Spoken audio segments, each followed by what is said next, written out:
성부 성자와 성령 찬송과 영광 돌려 보내세. 태초로 지금까지 또 영원 무궁토록 성삼위께 영광 영광.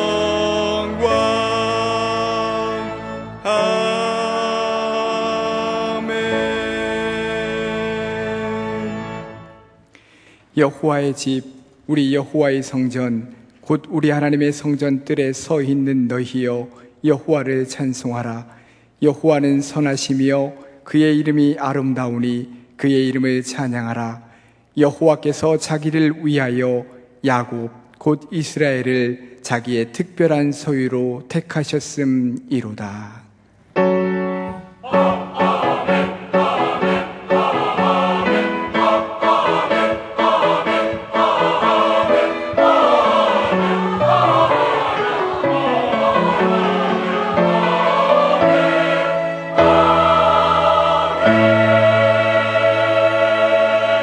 이 시간 하나님께서 우리에게 주시는 구약의 말씀은 창세기 39장 1절부터 6절입니다.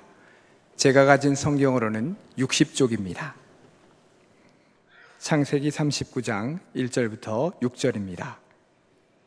요셉이 이끌려 애굽에 내려가매 바로의 신하대장 애굽 사람 보디발이 그를 그리로 데려간 이스마엘 사람의 손에서 요셉을 산이라. 여호와께서 요셉과 함께 하심으로 그가 형통한 자가 되어 그의 주인 애굽 사람의 집에 있으니 그의 주인이 여호와께서 그와 함께 하심을 보며 또 여호와께서 그의 범사에 형통하게 하심을 보았더라. 요셉이 그의 주인에게 은혜를 입어 섬김에 그가 요셉을 가정 총무로 삼고 자기의 소유를 다 그의 손에 위탁하니 그가 요셉에게 자기의 집과 그의 모든 소유물을 주관하게 한 때부터 여호와께서 요셉을 위하여 그 애굽 사람의 집에 복을 내리심으로 여호와의 복이 그의 집과 밭에 있는 모든 소유에 미친지라. 주인이 그의 소유를 다 요셉의 손에 위탁하고 자기가 먹는 음식 외에는 간섭하지 아니하였더라. 요셉은 용모가 빼어나고 아름다웠더라. 아멘.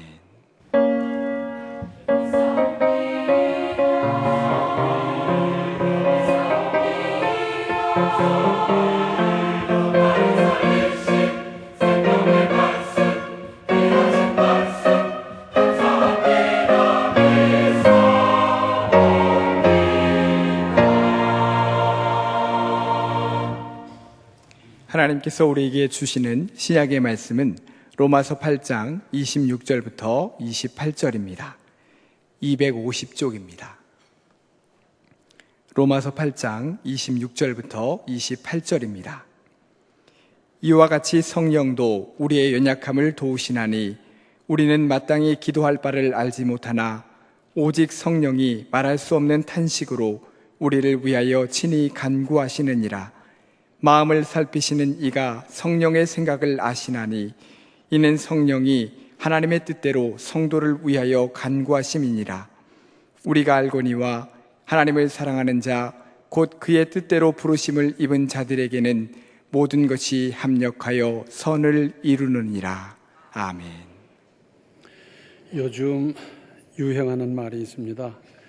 만사형통이라. 그래서 사전을 찾아봤더니 모든 일이 거리낌 없이 잘됨 그랬어요. 그런데 사람들이 그 뜻을 비틀어 가지고 무슨 뜻으로 말하는지 아세요? 모르시면 말고. 오늘의 구약 본문 상황은 이렇습니다. 야곱의 아들이 12이었는데 그 11째 아들 요셉 똘똘하고 이쁘니까 사랑했어요. 아마 먹는 것도 더 좋은 거 주고 옷도 좋은 거 입히고 아버지 무릎팍에서 그냥 재롱 부리며 살게 했는데 형들의 미움을 받아서 죽을 뻔했다가 팔려 나갔습니다. 그러다가 오늘 본문 보면 이제 애굽의 바로 신하 친위대장 보디발의 집에 노예로 갔고 거기서 나중에는 가정 총무가 됐더라 하는 겁니다. 급전직하라는 말이 있습니다. 그냥 평지에 잘 가다 낭떠러지 콱 떨어지는 걸 말하는 건데 바로 이러한 경우 아니겠습니까? 특별히 오늘 본문 1절부터 3절을 다시 보시면 요셉이 이끌려 애굽에 내려가매 바로의 신하 친위대장 애굽 사람 보디발이 그를 그리로 데려간 이스마엘 사람의 손에서 요셉을 사니라.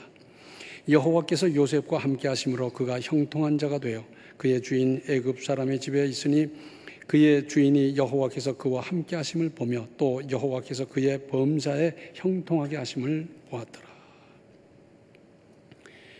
요셉 주인의 관찰이 대단합니다. 이 사람은 하나님을 믿는 사람도 아니면서 요셉이 믿는 그 신, 하나님까지는 몰랐겠죠. 그 신이 함께하고 그로 말미암아 형통하더라. 그 혜택을 자기도 본다. 그겁니다. 성경에는 특별히 이런 사람들이 어쩌다가 나와요. 그래서 예수께서 십자가에 달려 돌아가시고 시신을 내리실 적에 로마 군대 천부장이 그랬어요. 이 사람이야말로 하나님의 아들이었다. 다른 사람 아무도 모르는데 제자들도 다 도망갔는데 그렇게 말하는 겁니다. 그런데 이 주인이 뭘 읽었냐면 거듭 말씀드립니다마는 요셉이 믿는 하나님이 그와 함께할 뿐만 아니라 그로 말미암아 자기에게 범사에 형통하게 해 주신다는 사실을 읽었습니다. 그런가 하면 하나님께서 함께 하시는 것이 형통이다라고 선언하는 겁니다. 그래서 요셉으로 하여금 가정 총무를 삼았습니다. 5절을 보시면 그가 요셉에게 자기의 집과 그의 모든 소유물을 주관하게 한 때부터 여호와께서 요셉을 위하여 그 애굽 사람의 집에 복을 내리심으로 여호와의 복이 그의 집과 밭에 있는 모든 소유에 미친지라. 총무로 임명했더니 더 큰 역사가 자기에게 나타났더라 하는 겁니다. 우리는 흔히 형통 그러면 내 뜻대로 되는 걸 생각하기 쉬워요. 그런데 내 생각, 내 이상대로 되는 것이 형통이 아닙니다. 모든 그리스도인들이 요구하는 대로 다 들어주신다면 상충되는 부분이 얼마나 많겠습니까? 그리고 그러다 보면 큰일 날 겁니다. 어떤 사람이 그래요. 태평양 바다 한복판에서 동쪽으로 가는 배, 서쪽으로 가는 배가 있는데 양쪽에 다 믿음 좋은 사람들이 탔더라는 겁니다. 그래 기도하는 겁니다. 하나님 우리에게 동풍을 내려주시옵소서. 또 저쪽 배에서는 하나님 우리에게 서풍을 내려주시옵소서. 그럴 때 하나님은 어떡할 거냐.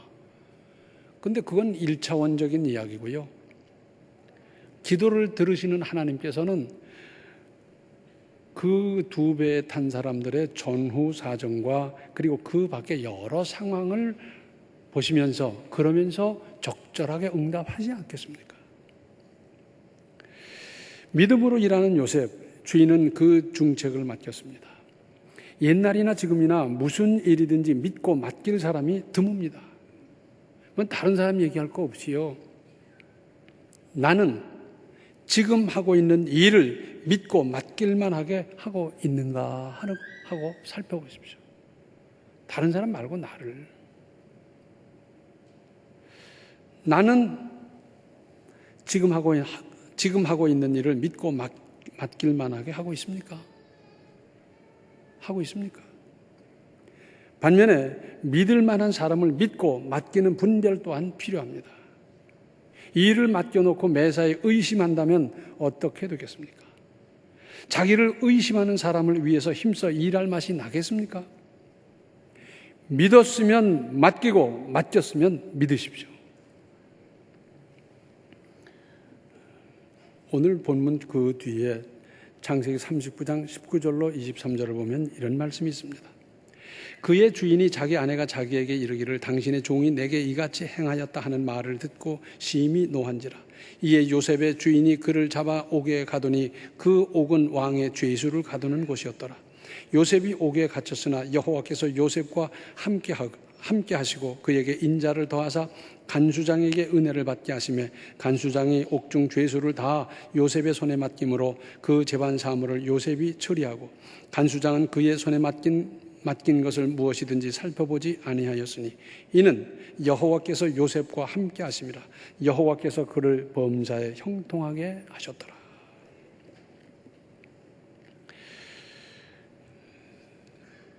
감옥 안에서 오해를 받아 모함을 받아 감옥에까지 갔는데 감옥 안에서 형통하면 얼마나 형통하겠어요. 그런데 성경은 분명히 형통하게 하셨더라. 당시 요셉의 나이는 어떻겠습니까? 창세기 37장을 보면 형들에 의해서 팔려갈 때 나이가 17세라고. 그러니까 우리 세는 나이로 말하자면 18, 19쯤 됐겠지요.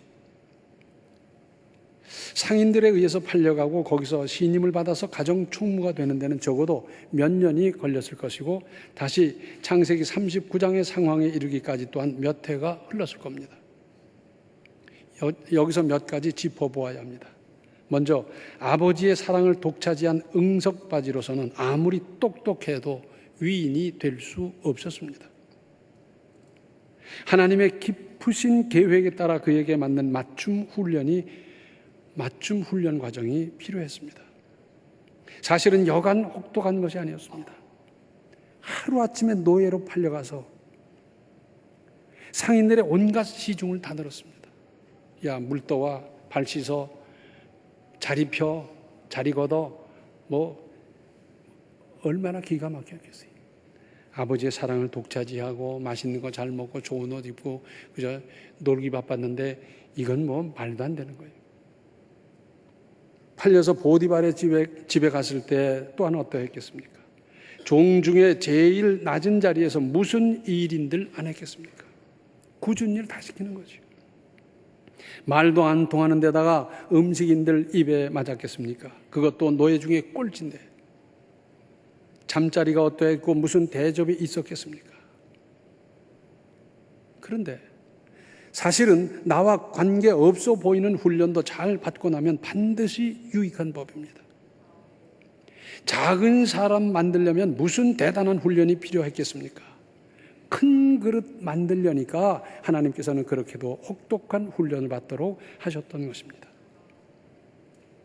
당시 노예로서 거기다가 중죄인의 누명까지 쓴 억울한 일을 당했지만 그래서 거기서 노연하고 시민권자가 되고 무슨 공직에까지 진출한다. 이건 상상도 못하는 일이지만 하나님께서 하시면 됩니다. 하나님께서 하시면 되는 거예요. 그리고 요셉은 자진해서 택한 길이 아니었습니다. 죽지 못해서 간 길이었습니다. 부모님들이 자식 혹독한 훈련 받는 거 못 봐요. 안 해요. 엄마가 해주고 말고 아버지가 해주고 말지 아이고 그걸 어떻게 하니 그러고 못해요. 근데 우리나라엔 참 좋은 제도가 하나 있어요. 군대 가잖아요. 부모가 못하는 걸 군대에서 해주잖아요. 이해가 됩니까? 부모가 못하는 일을 하나님이 하셨습니다. 요셉을 향하신 하나님의 원대한 계획을 두시고 하셨습니다. 그런데 또 하나 우리가 주목해야 할 대목이 있습니다. 요셉은 지금 당하고 있는 고난에 대해서 원망하지 않았습니다.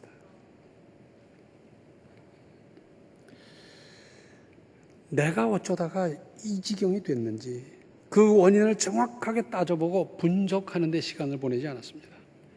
그렇게 한들 이제 와서 재판을 하겠습니까? 형들을 고발할 수도 없었습니다. 울고 불고 땅을 친다고 될 일이 아니었습니다.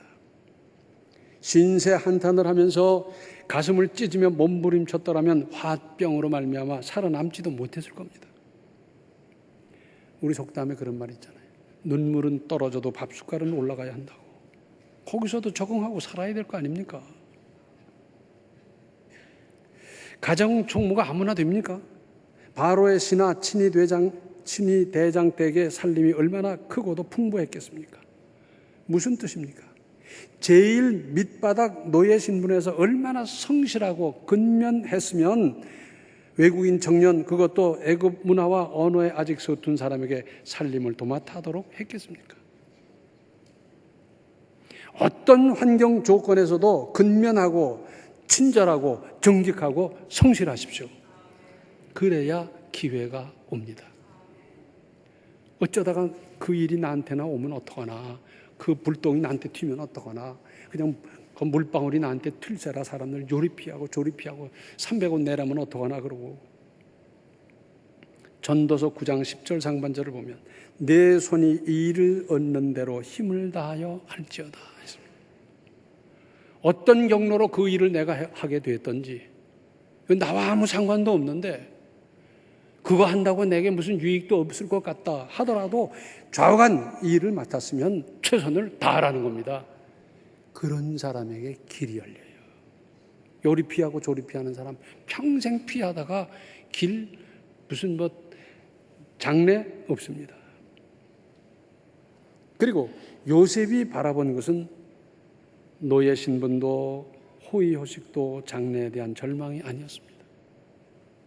나는 언제 저런 음식을 먹어보나, 나는 언제 저런 옷을 입어보나, 그전에는 이렇게 살았는데 그거 아니었습니다. 오직 하나님을 바라보았던 것입니다. 모든 문제의 최종적인 열쇠는 하나님의 장중에 있습니다. 하나님을 바라보십시오. 하나님을 바라보십시오. 윗사람한테 잘 보이려고 그것도 해야 되겠죠. 하나님께 잘 보이십시오. 오늘 신약 특별히 28절을 보시면 우리가 알거니와 하나님을 사랑하는 자 곧 그의 뜻대로 부르심을 입은 자들에게는 모든 것이 합력하여 선을 이루느니라.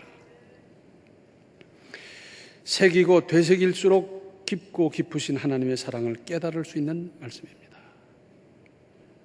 그러니까 힘들고 어렵고 안 될 것 같고 복잡한 그런 것도 하나님께서는 재료로 더 아름답게 쓰신다는 겁니다. 그 계획이 있다는 겁니다. 그런데 그 계획은 생각도 안 하고 내가 왜 이 고생을 하냐 하다 보면 그거 하다가 시간 다 가고요. 기회 놓치고요. 끝나는 거예요. 똑같이 고난을 당했는데도 대처하는 방법에 따라서 결과는 얼마든지 다른 법입니다.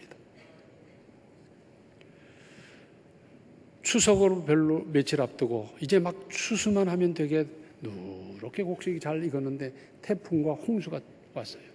그냥 쓸려 내려가는데 뚝이 터져버렸습니다. 자갈이고 모래고 이런 것들이 그냥 휩쓸어 버렸어요. 논에 이렇게 쌓였습니다. 나중에 나와 보니 기가 막혀요. 여름 내내 그 고생을 하면서 돌봐왔는데 새벽이면 물꽃 들어오고 그러면서 돌봐왔는데 얼마나 기가 막히지. 그런데 한 사람은 주먹으로 눈물을 닦아가면서 삽으로 한 삽 한 삽 떠내고 그리고 별을 일으켜 세우면서 그러면서 지냈어요. 바로 그 옆에 놓은 임자는 얼마나 속이 상한지 주야장천 술만 먹고 있는 겁니다. 그러다가 가만히 생각하니까 이 농사를 지어서는 안 되겠다. 희망이 없겠다. 그리고 파는 거예요. 자, 뚝 손질도 안 돼 있는 상태, 아직도 흙이 잔뜩 쌓여 있는 그 논을 누가 비싸게 사겠어요? 바로 그 옆에 있는 논 임자가 샀는데 쌈직하게 샀지요. 이 사람은 그 파는 돈을 가지고 서울 가서 이거 한다 저거 한다 해보는데 돼야지요. 천안으로 안 오고 서울로 갔는지 몰라요. 그래가지고 있던 거 다 털어먹고 고향에 내려왔는데 이제는 땅뜨기도 없네요. 뭘 할 겁니까? 또 속상해서 술 먹다 죽어버렸어요. 그런데 옆에 논을 샀던 그 근면한 청년은 그것까지 잘 돌보고 그리고 거기 뚝을 더 튼튼하게 쌓고 하면서 잘 해가지고 분홍이 됐어요. 똑같이 태풍과 홍수를 만났는데 대처하는 방법에 따라서 인생이 달라진다니까요. 특별히 우리 그리스도인들에게 있어서는 하나님께서 더 좋은 계획을 반드시 세우고 계신데 그런데 내가 그 하나님의 마음을 읽지 못하고 이럴 수 있냐고 하다 보면 저만 손해지 빌 수 있어요? 당시 세계 최대 강국 애굽에 팔려온 노예가 어디 한두 사람이었겠습니까? 보디발의 집에만 해도 여러 나라 출신의 남녀 종들이 많았을 겁니다. 그러고 보면 요셉에게는 하나님께서 함께 하셨다는 사실이 차이와 변신을 만들었습니다. 시편 51편 11절을 보면 다윗이 회개하며 부르짖는 기도의 내용입니다. 나를 주 앞에서 쫓아내지 마시며 주의 성령을 내게서 거두지 마소서. 다른 것 없어도 좋은데, 다른 것 털려도 좋은데, 지위고 명예고 자리고 다, 그런데 하나님만큼은 내가 꼭 붙들고 살겠다. 하나님만큼은 떠나지 마십시오. 하나님 없이는 나는 못 살겠습니다. 그거 아닙니까? 시편 119편 133절을 보면 나의 발걸음을 주의 말씀에 굳게 세우시고 어떤 죄악도 나를 주장하지 못하게 하소서. 주의 말씀에 굳게 세우고 흔들림이 없는 믿음으로 살겠다 하는 결단 아니겠어요? 옛날 어느 나라 임금이 그리스도인이 됐어요. 되고 보니까 후궁을 잔뜩 거느리는 게 이게 하나님의 뜻이 아니거든. 그래서 하루는 후궁들을 다 불렀습니다. 그리고는 그럽니다. 내가 아무래도 이게 하나님의 뜻이 아닌 것 같아서 너희들을 다 돌려보낼 터이니 이제 돌아가서 뭘 하겠냐. 그러니까 나한테 요구하면 내가 들어주마. 그 말이 떨어지기가 무섭게 저요! 하고는 한 궁녀가 그럽니다. 저는 집에 가면 농사를 지어야 될 텐데요. 논 몇 마지기 하고요. 밭 얼마 하고요. 주세요. 그래, 죽어라. 또 한 궁녀가 나와서 그럽니다. 우리 집은 저 소를 기르고 가축을 기르는데요. 소 몇 마리 하고요. 양 몇 마리 하고 주세요. 어냐? 줬어요. 또 뭐 달라, 뭐 금을 달라, 은을 달라, 뭐 비단을 달라 다 줬어요. 다 보내고 이제 없나 했더니 조그맣게 궁녀 하나가 떡 남아있어요. 이리 오너라. 너는 뭘 원하느냐? 논을 주랴, 밭을 주랴, 소를 주랴, 양을 주랴, 그러면 무슨 보석을 주랴? 그럼 도대체 너는 뭘 원하느냐? 임금님. 임금 있으면 다 가진 거예요. 그렇죠? 나라 전체가 임금 건데 뭐 임금님. 그런데 논 달라, 밭 달라, 무슨 보석 달라, 이게 다 어리석은 사람들 아닙니까? 예수님 계시면, 하나님 계시면 형통입니다. 임마누엘, 하나님이 우리와 함께 계신다. 나 같은 것에게 하나님 어떻게 함께 하십니까? 하나님이 나와 함께 하신다. 할렐루야. 애기에게는 큰아버지, 작은아버지 소용없다면 죄송하지만 자관 그래요. 엄마만 있으면 돼요. 엄마만 있으면 먹는 것, 입는 것, 잠자리, 예방주사 다 되는 거. 그렇죠? 하나님과의 관계가 멀어지면, 엷어지면 그때부터 문제가 발생하기 시작합니다. 성령의 인도함을 받지 않다 보면 유혹에 넘어가고 시험에 끌려가고 죄를 지는 데 빠지고 다 그렇게 되는 것 아니겠어요? 하나님이 나와 함께 하신다는 분명한 믿음, 확실한 의식이 있으면 함부로 죄 짓겠습니까? 거짓말 할 수 있어요? 하나님의 뜻대로 하나님의 뜻을 이루기 위해서 힘써 살고 하나님의 일을 아무렇게나 할 수 없어서 기도하며 공을 들일 수밖에 없지 않습니까?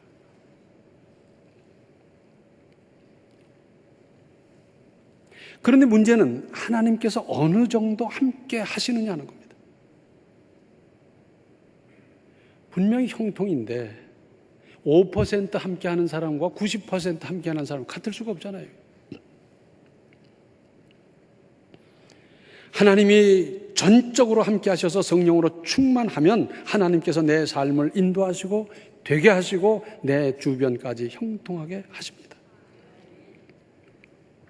그래서 요셉이 형통하고 보니까 그 주인집도 농사도 목축도 이것도 저것도 잘 되더라 그러는 거예요. 그런다는 겁니다. 집을 이쁘게 잘 짓고 안팎으로 멋지게 장식을 하고 편리한 시설을 다 해놓고 그릇도 냉장고에 음식도 다 채워놓고 준비 다 해놓고 예수님 들어와 사세요. 얼마든지 오래 사셔도 좋습니다. 편안하게 오래오래 사세요. 그러면서 등기는 안 넘겨준대요. 무슨 말인지 몰라요? 하나님이 떠나시면 끝난 인생입니다. 하나님께서 도와주시려고 들어오시려고 해도 내가 하고 내 고집 내 생각대로 하겠다고 장벽을 딱 쳐놓으면 어떡하는 겁니까? 하나님은 강제로 잘 안 하셔요. 선택하게 하시고 찾아내게 하시고 발견하게 하시고 제가하게 하시지 강제로 막 두드려 맞히고 잘 안 하셔요. 근데 방법이 있습니다. 하나님과 깊은 관계를 늘 유지하는 건데 가느다란 실이 아니라 여러 겹 끊어질 수 없는 동아줄로 탄탄히 하나님과 연결되어 있어야 됩니다. 요즘은 가는 줄인데도 힘이 세더라고요. 그래서 큰 대포도 그냥 묶어가지고 달고 헬리콥터가 움직이고 그러잖아요. 태중의 아기는 탯줄을 통해서 영양을 공급받고 산소를 공급받고 혈액을 공급받고 그리고 유전자까지 공급받고 두 사람인데 한 사람이요. 그죠? 엄마와 태와 두 사람인데 한 사람이요. 한 사람인데 두 사람이고 영양 공급 다 받고 그래요. 그런데 뭐 여러 가지 방법을 말씀드릴 수 있습니다만 가장 쉬운 거는 하나님과 나와의 관계를 계속 유지하고 단단히 하고 튼튼히 하고 유지하는 아주 쉬운 방법이 있어요. 그건 뭐냐? 예배에 한 번이라도 더 참여하는 겁니다. 경우에 따라서는 1시간 내내 졸아도 안 간 것보다 훨씬 낫습니다. 사람은요 잘 잊어버려요. 나가자마자 계산하기 바쁘고 자기 일하기 바쁘고 뭐 하다 보면 잊어버려요. 그래서 잊어버리지 말자고 이걸 했지 않습니까? 아시잖아요?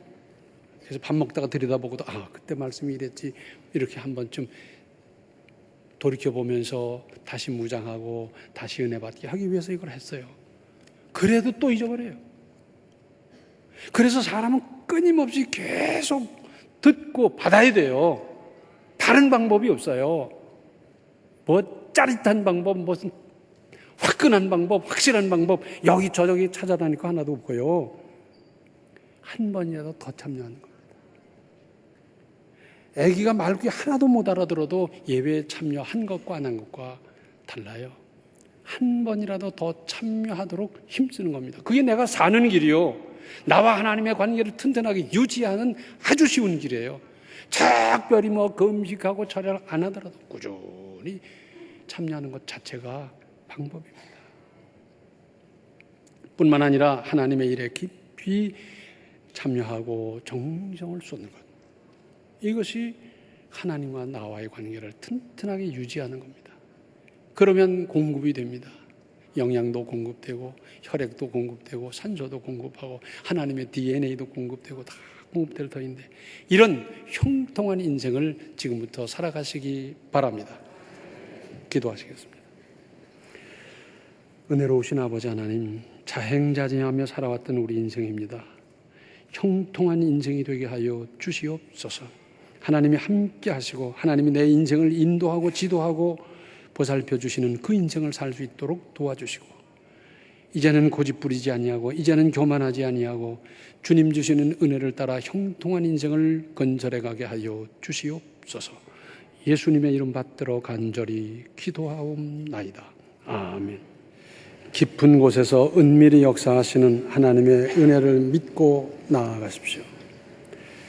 지금은 생명의 주 예수 그리스도의 은혜와 하나님 우리 아버지의 극진하신 사랑과 성령의 감화, 감동, 충만, 교통하심이 형통하게 하시는 하나님의 은혜를 믿으며 나아가며 이루며 살기로 작정하는 모든 성도들 머리 위에 이제로부터 영원토록 함께 계시기를 간절히 축원하옵나이다. 아멘.